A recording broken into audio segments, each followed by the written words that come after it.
Professor, professora, saudações! Estamos de volta dando continuidade ao estudo do módulo que fala do brincar, do brinquedo e do jogo na educação infantil.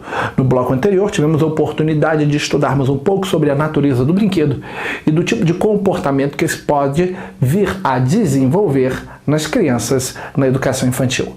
Vamos finalizar falando de alguns aspectos um pouco mais objetivos para a prova de concurso sobre o brinquedo e vamos falar da brincadeira neste bloco e do jogo. E no próximo bloco vamos falar dos principais autores, dos principais pensadores que vão versar sobre a importância da temática na educação. Muito bem, segundo Kitsumoto, bibliografia apresentada no nosso primeiro bloco de aula, existem dois tipos de brinquedo, para fins de prova e para fins práticos, a saber, os chamados brinquedos não estruturados e os chamados brinquedos estruturados. Quando você pega, por exemplo, o Lego, aquelas pecinhas de brinquedo da Lego, ou quando você pega, por exemplo, palitinhos de picolé e leva para dentro do ambiente da sala de aula, ou para sua casa para brincar, construir com as crianças alguma coisa, você está utilizando um chamado brinquedo não estruturado.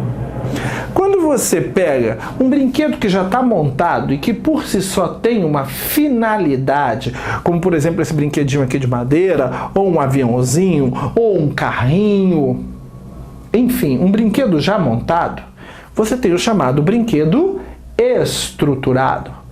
O brinquedo não estruturado fomenta, entre outras coisas, o desenvolvimento da criatividade da criança, porque através de um brinquedo não estruturado ela vai ter que criar e depois utilizar a imaginação para brincar com ele. Então, o brinquedo não estruturado fomenta o desenvolvimento da criatividade e da imaginação.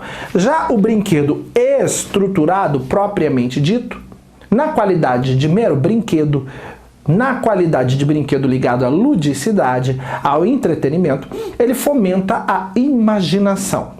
Ele pouco fomentaria a criatividade. Ele pode fomentar, inclusive, o desenvolvimento cognitivo. Se esse brinquedo, por exemplo, for um brinquedo que vai fomentar um jogo de repetição lá na frente, jogos de repetição, exercícios de repetição, estudaremos com Piaget. Mas, em regra, um brinquedo estruturado, em regra, fomenta a imaginação. Um avião que a criança vai brincar vai fomentar a imaginação dela e não necessariamente a criatividade. Agora, quando eu pego um Lego e monto um avião, criatividade. E agora vou brincar com o avião, imaginação. Então, em regra, brinquedos não estruturados fomentam a criatividade e a imaginação. E brinquedos estruturados fomentam a imaginação. Recapitulando aqui um outro ponto que é muito importante, o brinquedo ele é uma representação de algo ligado à realidade do adulto, só que no universo infantil. E essa representação ela vai variar conforme a cultura no qual a criança está inserida. Por exemplo, se eu tenho aqui um brinquedo onde eu tenho uma fazendinha e nessa fazendinha eu tenho cavalinho, eu tenho a vaquinha, eu tenho o burrinho, eu tenho a galinha, a vaquinha vai estar aqui, dentro do contexto da nossa sociedade, da sociedade brasileira. Uma sociedade patriarcal, tipicamente judaico-cristã. A vaquinha vai estar aqui na fazenda, a vaquinha é um animal da fazenda, a vaquinha está aqui para, entre aspas, se você tem um raciocínio ou um pensamento especista, ela está aqui para te dar o leite. Ninguém perguntou para ela se ela queria te dar leite. Ela está aqui para te dar a carne, muito menos a carne. Esse é um pensamento especista típico da nossa sociedade. Então ela está aqui com um papel social secundário, digamos assim, vou falar papel social para que você entenda, porque isso não é necessariamente um papel social, mas ela tem uma função dentro dessa cultura. O brinquedo da vaca dentro da fazendinha, ele tem um papel aqui dentro. Agora, se eu pego a representação do brinquedo da vaca e parto para uma sociedade, digamos, matriarcal, eu vou para a Índia. Você conhece aquele país enorme com mais de 1 bilhão de habitantes, a Índia, que foi inclusive temática de novela da Rede Globo? Caminho das Índias, e você tem ali a figura da vaca. Quando você tem uma criança brincando com uma vaca, ela não tem um papel secundário de um animal apenas numa fazenda que está ali para te dar, entre aspas, leitinho, carne, queijo. Não, muito pelo contrário. O papel da vaca é outro totalmente diferente. Você sabe que dentro de uma sociedade, se não me engano, a sociedade hindu, é exatamente isso, a sociedade hindu, a vaca é um animal sagrado, divino, objeto inclusive de adoração e no mínimo de respeito por parte de uma sociedade hindu. Então o papel social da vaca, papel social, como eu disse, entre aspas, o papel, a função da vaca não seria um papel social, perdão. O papel da vaca como brinquedo dentro da nossa cultura, o brinquedo vaca dentro da nossa cultura, ele tem um significado. E dentro de uma cultura oriental, falando especificamente da Índia, ele tem outro papel, ele tem outro significado. Então o brinquedo, ele muda de significado, sim, conforme a cultura no qual está aquele brinquedo inserida. Saindo da ideia de brinquedo, agora vamos falar um pouco mais sobre a brincadeira. O ato de brincar, a ação de brincar e o que ele vem, o que esta ação vem efetivamente a desenvolver. Então, falando da brincadeira, e eu coloquei aqui alguns exemplos que você pode ver bem aí no vídeo ou no seu slide, como por exemplo a brincadeira de casinha, de teatrinho, de médico, de polícia e ladrão. Essas brincadeiras, no geral, elas podem ser individuais ou coletivas. Hammurabi, dá para brincar de médico individualmente? Sim, você pega lá a criança, a menina brinca com a boneca, muitas vezes pega o estetoscópio e começa a analisar a boneca, bota um termômetro de brinquedo na boneca, ela está brincando, entre aspas, sozinha, interagindo com o objeto, que é a boneca. Então você pode brincar, exercer a brincadeira de forma individual ou coletiva. Você pode, nessa brincadeira, ter regras. Uma brincadeira pode ter regras. O que diferencia efetivamente a brincadeira do jogo são as regras. Mas presta muita atenção. Tem gente que diz, brincadeira não tem regra, jogo tem regra. Não é bem assim. Então, qual é a diferença entre a brincadeira e o jogo? As regras. Tem gente que diz, o jogo tem regra, a brincadeira não tem. Não é bem assim. A brincadeira, ela pode ter regras, mas essas regras têm que ser flexíveis, têm que ser maleáveis. Enquanto um jogo, ele terá regras, obrigatoriamente ele terá regras, e essas regras serão menos flexíveis. Então, brincadeira e jogo. O que diferencia uma da outra é a regra. A brincadeira, ela não precisa ter regras, mas ela até pode ter, desde que sejam flexíveis. A partir do momento que a brincadeira tem regras e elas são inflexíveis, deixou de ser uma mera brincadeira e virou um jogo. Então, na brincadeira, ela pode ter ação de regras, desde que essas sejam flexíveis, dando liberdade de ação. Na brincadeira e no jogo também, nós vamos ter situações de consenso e de conflito. E essas situações de consenso e conflito, que são fomentadas dentro da brincadeira com a supervisão de um adulto, vão ajudar a criança a se desenvolver socialmente. E a brincadeira, ela vai variar, óbvio, de acordo com a faixa etária da criança e a fase de desenvolvimento cognitivo. Vamos estudar isso principalmente com Piaget, quando estivermos estudando os tipos de jogos e tipos de brincadeira. Mas eu tenho um tipo de brincadeira para o período sensório-motor, eu tenho outro tipo para o período pré-operatório, eu tenho outro tipo de brincadeira para o período de operações concretas e um outro tipo de brincadeira para o período de operações formais. Muito bem, ainda falando aqui da questão da brincadeira. Segundo o Kitsumoto, ela vai se dividir em 3 categorias para fins de prova. Para fins de prova e para fins práticos. Nós temos as brincadeiras tradicionais, as brincadeiras de faz de conta e a brincadeira de construção. Repetindo, tradicional, faz de conta e construção. Quem é que vai dizer isso? É você, Hammurabi? Não. É Kitsumoto, tá? Kitsumoto, já falamos no nosso primeiro bloco, no livro Jogo, Brinquedo, Brincadeira e a Educação, da editora Cortez, tá? Kitsumoto fala sobre essas 3 categorias. Continuidade. Em determinado momento da sua vida, lá na faculdade de educação, com certeza, você estudou essa pirâmide.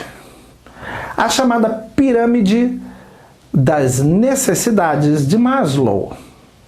E você viu que as necessidades fisiológicas, elas estão na base dessa pirâmide. Isso é a necessidade de comer, a necessidade de beber, a necessidade de respirar. São nossas 3 necessidades fundamentais. E que, inclusive, nós podemos pôr em risco a nossa segurança, a nossa existência para poder comer, para poder beber e para poder respirar. Porque as necessidades de segurança, elas vêm em segundo lugar. Ah, Murabi, eu jamais poria minha vida em risco para comer, para beber, para respirar. Imagina que tem um bandido atrás de você e que esse bandido conseguiu te alcançar e você, para poder fugir do bandido, pulou dentro de uma piscina, mergulhou no fundo da piscina e ao mergulhar lá no fundo da piscina, o bandido não viu que você mergulhou. Mas você consegue de dentro da piscina ver que ele está ali, na beira da piscina, mas ele não está te vendo, mas você está vendo ele. Mas ele não te vê. E você está ali embaixo da água, prendendo a respiração 1 minuto. E o bandido está lá te procurando na beira da piscina, mas ele ainda não te viu. 2 minutos e tu está ali segurando. 3 minutos e tu está ali segurando, já quase morrendo. Respirar é uma necessidade fisiológica, como comer, como beber água. E aí, em determinado momento, essa necessidade fisiológica se torna tão gritante que, mesmo sabendo que correndo risco de vida, você sobe para respirar, senão você se afoga. E ao subir para respirar, o bandido te viu e te mata. Olha que coisa horrorosa, dantesca. Você sacrificou sua vida em função de uma necessidade fisiológica, respirar, porque respirar é mais importante do que se manter seguro. Comer, beber é mais importante que se manter seguro. Então você aprendeu isso com Maslow lá na faculdade. Necessidades fisiológicas estão na base, de segurança logo acima, social, estima e autorrealização. Para a criança, não só no ambiente doméstico, como no ambiente escolar. Brincar. A brincadeira é uma necessidade que está na base da pirâmide. É uma necessidade fisiológica, porque a criança coloca a brincadeira em primeiro lugar, muitas vezes em detrimento da própria segurança. E às vezes acaba morrendo, porque está brincando e não percebe que se colocou numa situação de perigo. Isso é da natureza da criança. A necessidade de brincar é uma necessidade fisiológica da criança, tão importante quanto comer, quanto beber, quanto respirar. Não esqueça disso. Dando continuidade, como é que a gente vai, como educador, trabalhar com qualidade a brincadeira dentro do ambiente escolar, dentro do processo de escolarização da criança? Kitsumoto diz que, em primeiro lugar, para que você possa trabalhar bem a questão da brincadeira dentro do ambiente escolar, você precisa resgatar aquilo que há de criança dentro de você. Porque se você não faz esse resgate, você não tem condições de trabalhar, porque afinal vale aqui o adágio. Ninguém dá aquilo que não tem. Se a brincadeira não está dentro de você, se o lúdico não está dentro de você, o ludismo não está dentro de você, se o desenvolvimento da aprendizagem através da brincadeira não está dentro de você, você não vai desenvolver essa atividade pedagógica. Então o resgate da própria infância do educador é fundamental para desenvolver o trabalho da brincadeira dentro do ambiente escolar e dentro do ambiente doméstico. Você, como educador ou pai ou mãe, ao fazer isso com seus filhos. Então, segundo Kitsumoto, brincar proporciona à criança o seu desenvolvimento. Que tipo de desenvolvimento? O desenvolvimento integral. Já estudamos isso. O físico, o afetivo, o intelectual e o social.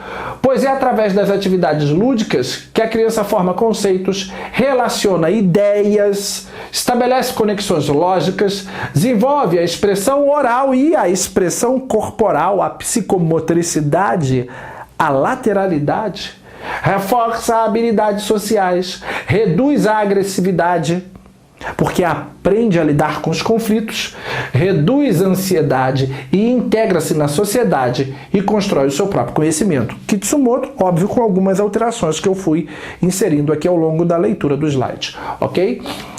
Transcendendo a brincadeira e colocando dentro desse universo um conjunto de regras que são inflexíveis, alcançamos o patamar do jogo. O jogo que está presente na nossa vida adulta até hoje. Por quê? Porque quando vamos para um tribunal do júri, o que você está vendo ali é um jogo. No campo das guerras, o que você está vendo é um jogo. Nas relações sociais de namoro, afetivas, até mesmo nas relações de um casal, o que você tem muitas vezes ali nada mais é do que um jogo entre pessoas adultas. Então o jogo, ele tem origem também na palavra ou no vocábulo latino chamado ludus, que significa diversão ou brincadeira. O jogo é reconhecido como meio de fornecer à criança um ambiente agradável, motivador, planejado e enriquecido, que possibilita a aprendizagem de várias habilidades. Destaca isso, porque o jogo vai fomentar naqueles que o praticam habilidades, vai desenvolver competências. Em psicologia, a aprendizagem é um processo de modificação da conduta por treinamento e experiência, variando da simples aquisição de hábitos e técnicas mais complexas. Por desenvolvimento, a designação do ato de desenvolver, progredir, crescimento paulatino. A brincadeira infantil é um importante mecanismo para o desenvolvimento da aprendizagem da criança, segundo Mônica Oliveira da Silva, Vicente Valentim.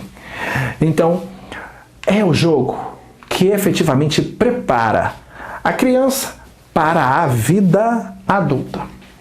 Então, o jogo ele se pauta nos princípios da brincadeira, como a gente viu, só que com regras explícitas e menos flexíveis. Um jogo de faz de conta, por exemplo, que a gente chama, quando vira adolescente, de RPG, ele possui regras, e regras muitas vezes bem rígidas. O jogo, essa ideia do jogo, ele vai surgir na Idade Média. E o jogo, quando ele surge na Idade Média, o jogo, ao surgir na Idade Média, ele surge com caráter de jogo de azar, porque alguém para ganhar, outro tem que perder. Depois o jogo vai entrar no ambiente pedagógico, saindo dessa noção de jogo de azar, porque é possível desenvolver jogos pedagógicos onde todos ganham, efetivamente. Onde um para ganhar, outro não precisa necessariamente perder. Estes são os bons jogos pedagógicos. E no nosso próximo bloco, falando de jogo, nós vamos entrar em alguns dos principais doutrinadores, alguns dos principais pensadores que aprofundam na temática. A gente vai falar sobre Frederic Froebel, Maria Montessori, Piaget, Huizinga. Faltou aqui, mas eu vou complementar no final. Vamos falar sobre Henri Vallon. O que esses 5 pensadores, aqui eu coloquei 4, mas temos um quinto, Froebel, Montessori, Piaget, Huizinga e Vallon, vão falar sobre o jogo que seja relevante para a sua prova de concurso público. Um grande abraço, fique com Deus e até o nosso próximo encontro.